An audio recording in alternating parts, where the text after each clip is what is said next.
حضرت یعقوب علیہ السلام کا جب اس دنیا سے جانے کا وقت قریب آیا،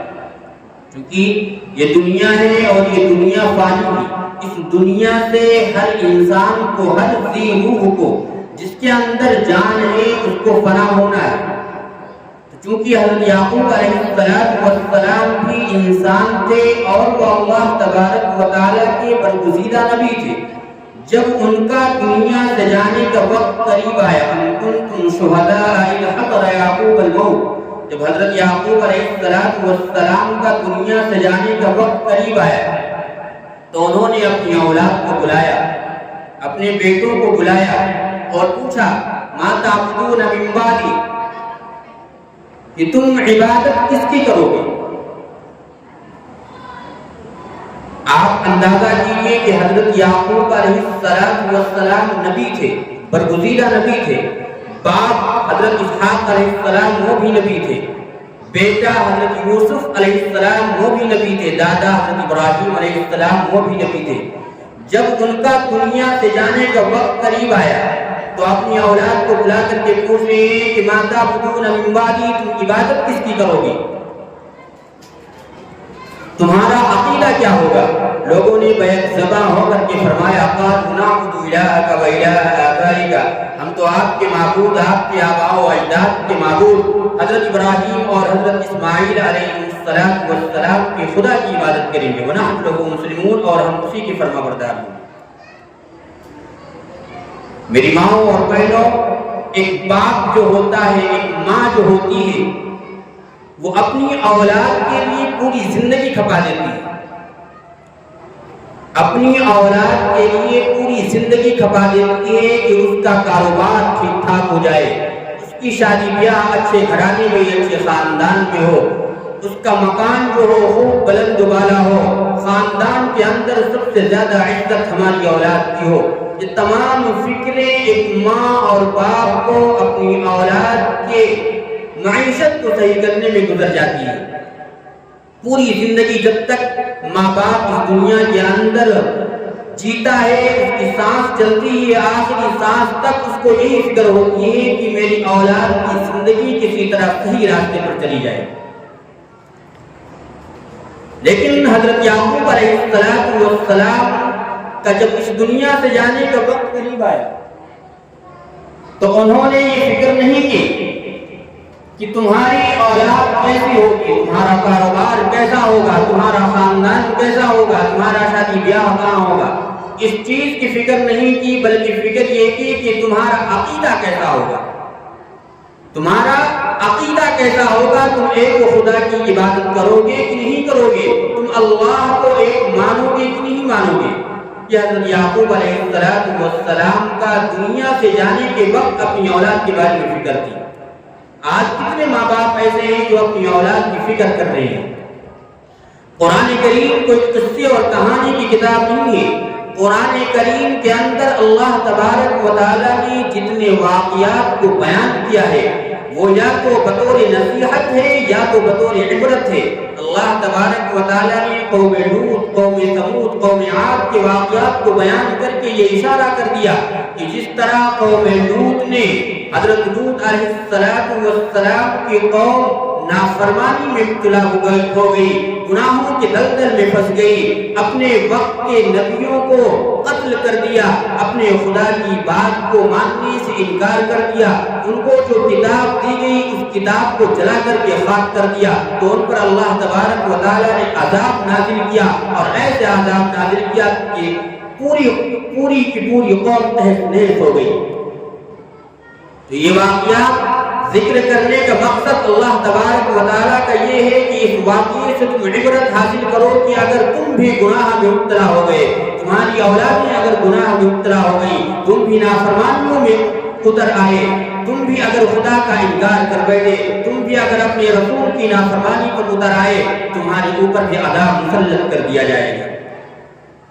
ٹھیک اسی طرح حضرت یعقوب علیہ السلام کے واقعے کو ذکر کرنے کا مقصد یہ ہے کہ جس طرح انہوں نے اپنی اولاد کے بارے میں فکر کی، ٹھیک اسی طرح تمہیں بھی فکر کرنی ہے، تمہیں بھی اپنی اولاد کے تعلیمات کے بارے میں فکر کرنی ہے، تمہیں بھی اپنی اولاد کی صحیح تربیت کے بارے میں فکر کرنی ہے، تمہیں بھی اپنی اولاد کے عقیدے کے بارے میں فکر کرنی ہے۔ کہیں ایسا نہ ہو کہ تم بھلا جاؤ اپنی اولاد کو۔ اللہ کے نبی علیہ السلام نے فرمایا کلکم راع و کلکم مسئول عن رعیتہ، کہ تم میں سے ہر ایک نگراں ہے، اور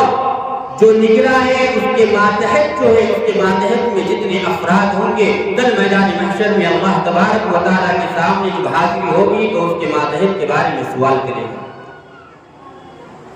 ایک ماں باپ جو ہوتے ہیں اس کے ماتحت میں کون ہوتا ہے؟ اس کی اولادیں ہوتی ہیں۔ اگر ہم نے اپنی اولاد کو صحیح تربیت نہ کی، ہم نے اپنی اولاد کو صحیح راستہ نہ دکھلایا، ہم نے اپنی اولاد کو قرآن و حدیث کی تعلیم نہ دلوائی، ہم نے اپنی اولاد کو، ہم نے اپنی بیٹوں اور بیٹیوں کو اما عائشہ صدیقہ رضی اللہ تعالی عنہا کی سیرت کو نہ پڑھایا، حضور اکرم صلی اللہ علیہ وسلم کی سنت کو، ان کی زندگیوں کو اندر داخل نہ کیا، تو کل جب اس دنیا سے ہم رخصت ہو کر جائیں گے، اللہ کے سامنے حاضری ہوگی، تو اللہ تبارک و تعالی ہم سے پوچھے گا کہ ہم نے تمہیں اولاد دی تھی، ہم نے تمہارے ماتحت میں 2 بیٹیاں دی تھی، ایک بیٹا دیا تھا، تم نے اس کی صحیح تربیت کی کہ نہیں کی؟ اگر اس دنیا کے اندر ہم نے ان کو صحیح تربیت کی، اگر ہم نے اس دنیا کے اندر صحیح راستہ ان کو دکھلایا، تمام مصیبتوں اور تمام معیشتوں سے بچا کر کے، تمام گناہوں سے بچا کر کے اللہ کے راستے پر لگا دیا، دین کے راستے پر لگا دیا، تو کل اللہ تبارک و تعالیٰ جو ہم سے پوچھے گا تو ہم اس کے سامنے جواب دے دیں گے کہ اللہ جو تو نے بات بتائی تھی ہم نے اپنی اولاد کو باتیں بدلائی، لیکن کیا ہم اپنی اولاد کی فکر کر رہے ہیں؟ میری ماؤں اور بہنوں، آپ اندازہ کیجئے کہ آج کے دور میں حالات اتنے خراب ہیں، اتنے برگزیدہ، اتنے خراب، اتنے پیچیدہ حالات ہو گئے ہیں کہ ماؤں اور بہنوں کا باہر نکلنا دشوار ہو گیا ہے۔ اسکول اور کالجوں کے اندر جو لڑکیاں تعلیم حاصل کر رہی ہیں، اسکول اور کالجوں کے اندر جو لڑکیاں تعلیم حاصل کر رہی ہیں، آج ان کا حال یہ ہے کہ ان کی زندگی سے دین نکل چکا ہے، ان کی زندگی سے رسول اکرم صلی اللہ علیہ وسلم کی سیرت نکل چکی ہے، اور نتیجہ یہ نکلا ہے کہ وہ مرتد ہو کر کے غیروں کے ساتھ جا رہی ہیں۔ روزانہ آپ خبریں سنتی ہوگی کہ فلاں شہر کی لڑکی مرتد ہو کر ہندو کے ساتھ شادی کر لی، فلاں شہر کی لڑکی غیر مسلم کے ساتھ چلی گئی۔ ابھی کل کی خبر ہے بریلی شہر کی کہ ایک مسلمان کی لڑکی تھی، مسلمان تھی، وہ بھی تعلیم یافتہ تھی، اس نے ایک ہندو لڑکے کے ساتھ شادی کر لی۔ جب اس نے اس کو قتل کر ڈالا، مار ڈالا، تو اس کا جنازہ اس کے گاؤں میں لایا گیا، لیکن اس لڑکی نے اپنے گھر والوں سے یہ وصیت کی تھی کہ جب میرا انتقال ہو تو مجھے دفنانے کا جو ریتی رواج مسلمانوں کے اندر ہے، جو اسلام کا ریتی رواج ہے، اس ریتی رواج کے مطابق ہمیں دفنایا جائے۔ لیکن جتنے بھی علماء تھے، جتنے بھی ذمہ داران تھے، انہوں نے انکار کر دیا کہ ہم تمہارے جنازے کی نماز نہیں پڑھائیں گے، نہ کسی کو پڑھنے دیں گے، اور نہ اپنے قبرستان کے اندر دفن کرنے دیں گے۔ ابھی یہ کل کا واقعہ ہے۔ کیوں ہو رہا ہے؟ آج مسلمانوں کی لڑکیاں کیوں مرتد ہو رہی ہیں؟ آج مسلمانوں کی مائیں اور بہنیں کیوں مرتد ہو رہی ہیں؟ وہ صرف اس لیے ہو رہی ہیں کہ ان کے اندر دین کی تعلیم ہے۔ اگر اس لڑکی کے اندر خدا کا خوف ہوتا، اگر اس لڑکی کے اندر اللہ کی وحدانیت ہوتی، اگر اس لڑکی کے اندر رسول اکرم صلی اللہ علیہ وسلم کی زندگی ہوتی، تو کبھی مرتد نہیں ہوئی ہوتی۔ میری ماں اور بہنوں، آج حالات بہت خراب ہیں۔ ان نازک حالات کو سامنے رکھ کر کے ہمیں اپنے قدم کو بڑھانا ہے۔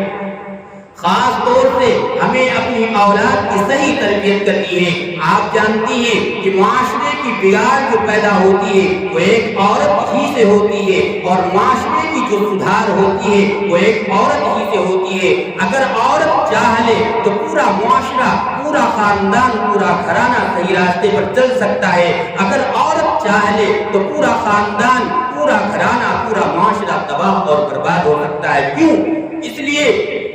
کہ ایک مرد جو ہوتا ہے، مرد کی حکومت جو ہوتی ہے گھر کے دروازے تک ہوتی ہے، اور عورت کی حکومت جو ہوتی ہے وہ گھر کے اندر ہوتی ہے۔ گھر کے اندر عورتوں کی بات چلتی ہے۔ اگر عورت چاہ لے کہ ہم اپنے آپ کو صحیح راستے پر لائیں گے اور اپنی اولاد کو صحیح راستے پر لے جائیں گے تو کبھی وہ خاندان دوسرے راستے سے نہیں ہو سکتا، دوسرے راستے پر نہیں جا سکتا ہے، کبھی اس کی اولاد غلط راستہ اختیار کر سکتی ہے۔